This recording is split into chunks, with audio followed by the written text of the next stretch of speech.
ಇರ್ಲಿ ಬಾಗೇವಾಡಿಯವರೇ ಇರ್ಲಿ ಅವ್ರು ನಿರ್ಣಯ ಮಾಡ್ತಾರೆ.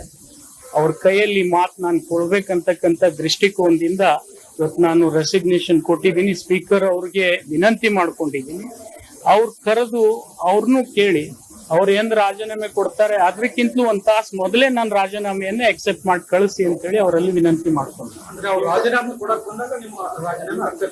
ಆಗ್ಬೇಕು. ಯಾಕೆಂದ್ರೆ ಕಾನೂನುಬದ್ಧವಾಗಿ ಅವರೇ ಹೇಳಿದ್ದಾರೆ. ಅದಕ್ಕೆ ನಂದು ಅವ್ರದ್ದು ಬೇಕಾದ್ರೆ ನಂದೇ ಅವ್ರಕಿನ್ನ ಮೊದ್ಲು ಎಕ್ಸೆಪ್ಟ್ ಆಗಲಿ, ಸಾರ್ವಜನಿಕವಾಗಿ ಅವರು ಬಂದು ಉತ್ತರ ಕೊಡ್ಲಿ. ಅದನ್ನ ನಾನು ಈಗ ಹೇಳೋದಿಲ್ಲ, ಅದು ನೀವು ನಿರ್ಣಯ ಮಾಡ್ತಾರೆ, ಅಲ್ಲಿ ಸಮಾಜ ನಿರ್ಣಯ ಮಾಡ್ತಾರೆ. ಈಗ ಅವ್ರ ಸವಾಲಂತರೂ ನಾನು ಸ್ವೀಕಾರ ಮಾಡಿದೀನಿ. ನಾನ್ ರೆಸಿಗ್ನೇಷನ್ ಹೋಗಿ ಸ್ಪೀಕರ್ ಕೊಟ್ಟು ಬಂದಿದ್ದೀನಿ. ಇನ್ ಸ್ಪೀಕರ್ ಅವ್ರನ್ನ ಕರೆದು ನೀವು ವಿಚಾರ ವಿನಿಮಯ ಮಾಡಿದ್ಮೇಲೆ ಏನಾಗತ್ತೆ ಆಗತ್ತೆ. ನಾನು ಇಲ್ಲೋ ನನಗೆ ಮುಖ್ಯಮಂತ್ರಿಗಳು ಇದಕ್ ಸಂಬಂಧ ಇಲ್ಲ, ಪಕ್ಷನೂ ಸಂಬಂಧ ಇಲ್ಲ, ನೇರವಾಗಿ ನನ್ನ ವೈಯಕ್ತಿಕ ನಿರ್ಣಯ. ನನಗೆ ನೋಡಿ ಸಚಿವ ಸ್ಥಾನಕ್ಕೂ ಕೂಡ ನನಗೆ ನೋವಿಲ್ಲ. ನಾನು ಶಾಸಕ ಸ್ಥಾನ ಬಿಟ್ಟ ಸಚಿವ ಸ್ಥಾನ ನ್ಯಾಚುರಲಿ ಬಿಡ್ಲೇಬೇಕಲ್ಲ, ಅದೇನ್ ದೊಡ್ಡಾಗೋದಿಲ್ಲ ಅಷ್ಟೇ ಅಲ್ವಾ. ಇದು ಆಗಿರ್ತಕ್ಕಂಥ ಘಟನೆ ಬಿಜಾಪುರ ಜಿಲ್ಲೆಯಲ್ಲಿ ಬಹಳಷ್ಟು ಮುಸಲ್ಮಾನ್ ಬಾಂಧವರು ಇವ್ರು ಮಾತನಾಡ್ತಕ್ಕಂಥ ವಿಚಾರದಲ್ಲಿ ನೋವು ಮಾಡ್ಕೊಂಡಿದ್ರಿಂದ ಈ ಪ್ರತಿಭಟನೆ ಅವ್ರು ಮಾಡಿದ್ದಾರೆ. ಅದರಲ್ಲಿ ಜಿಲ್ಲಾ ಉಸ್ತುವಾರಿ ಸಚಿವರು ಅವ್ರು ಬರ್ಬೇಕಾಗಿತ್ತು, ಬರ್ಲಿಲ್ಲ. ಆದ್ರೆ ನಾವು ಹೋಗಿದ್ವಿ, ಅದು ನಮ್ಮನ್ನ ಟಾರ್ಗೆಟ್ ಮಾಡಿ ಅವ್ರು ಮಾತನಾಡಿದ್ದಾರೆ. ಅದಕ್ಕೆ ನಾನು ಉತ್ತರ ಕೊಡ್ಬೇಕು.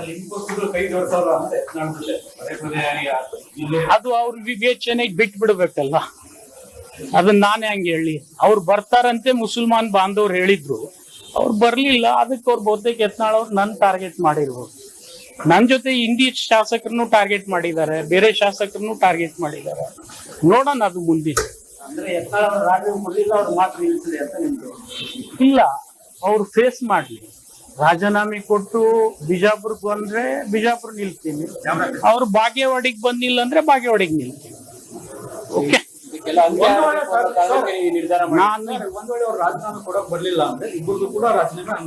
ಆಗೋದಿಲ್ಲ, ಅದನ್ನ ಆಗದೇ ಇಲ್ಲಲ್ಲ.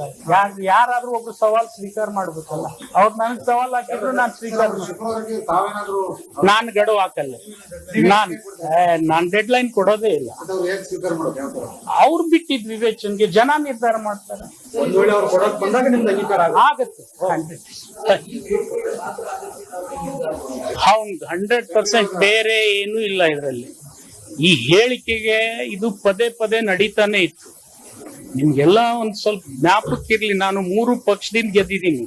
ದಳದಿಂದ ಗೆದ್ದಿದ್ದೀನಿ, ಕಾಂಗ್ರೆಸ್ನಿಂದ ಗೆದ್ದಿದ್ದೀನಿ, ಒಂದ್ ಸಾರ್ತಿ ಬಿಜೆಪಿಯಿಂದ ಗೆದ್ದಿದ್ದೀನಿ. ಅವ್ರನ್ನ ಎಂಪಿನೂ ಮಾಡಿದ್ದೀನಿ. ಅವ್ರು ಮೊದ್ಲು ಒಮ್ಮೆ ಎಂಪಿಗೆ ಸೋತಿದ್ರು, ನಾನೇ ಬಿಜೆಪಿಗೆ ಹೋಗಿ ಅವ್ರನ್ನ ಎಂಪಿ ಮಾಡಿದ್ದೀನಿ. ನನಗೆ ಪಕ್ಷಕ್ಕಿಂತಲೂ ವ್ಯಕ್ತಿತ್ವ ಬಹಳ ದೊಡ್ಡದಿದೆ, ಅದು ಉಳಿಸ್ಕೊಳ್ಳೋ ಸಲುವಾಗಿ ನಾನು ಮಾಡಿದ್ದೀನಿ ಅಷ್ಟೇ. ಎಲ್ಲದಕ್ಕೂ ಅಂತ್ಯ ಆಡ್ಬೇಕು ಅಂತ ಪದೇ ಪದೇ ಈ ತರ ಆಗ್ತಾ ಇದೆ ಹೇಳಿಕೆಗಳಿಗೆ. ನಾನು ಹೋಗಿ ತರುವುದೇ ಇಲ್ಲ, ಅವಶ್ಯಕತೆ ಇಲ್ಲ ನನಗೆ. ಇದು ನನ್ನ ವೈಯಕ್ತಿಕ ನಿರ್ಧಾರ, ಅವ್ರಿಗೆ ಹಾಕ್ಬೇಕು.